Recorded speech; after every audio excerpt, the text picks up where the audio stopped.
Welcome to Corners for Maths class. If the length and breadth of a rectangular space are increased by 50% and 20% respectively, how many times will its area increase అంటున్నాడు. దీర్ఘచతురస్రాకార స్థలం పొడవు వెడల్పులను 50% 20% పెంచిన దాని వైశాల్యము ఎన్ని రెట్లు పెరుగుతుంది అంటున్నాడు. అంటే మనకి ఇక్కడ రెక్టాంగులర్ స్పేస్ ఇచ్చాడు. దాని లెంత్ బ్రెడ్త్ మనకు తెలియదు. లెంత్ ఏమో x, బ్రెడ్త్ ఏమో y అనుకుంటాం. అప్పుడు దాని ఏరియా a = x × y అవుతుంది.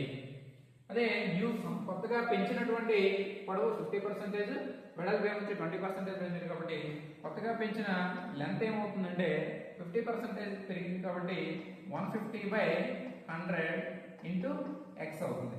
150/100 అంటే మనకి 50 టేబుల్ క్యాన్సిల్ అవుతుంది. 3/2 అంటే 3x/2 అవుతుంది కొత్త లెంత్, న్యూ లెంత్. అదేవిధంగా బ్రెడ్త్ 20% పెంచాడు కాబట్టి 120/100 × y అవుతుంది. ఇది క్యాన్సిల్ అవుతుంది. 2 6 2 5 అంటే 6y/5 అవుతుంది.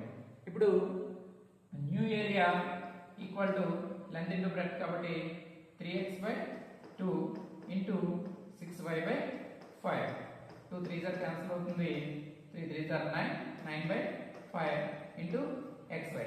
xy అంటే స్టార్టింగ్ ఏరియా, xy అయితే న్యూ ఏరియా ఏమవుతుందంటే 9/5 × xy. అంటే ఎన్ని టైమ్స్ పెరుగుతుందంటే మనకి ఇక్కడ 9/5 టైమ్స్. ఇక్కడ మన ఆప్షన్ లో చూసుకుంటే కనుక 9/5 అంటే option D. 5 5 5 + 4 9/5. Option D is the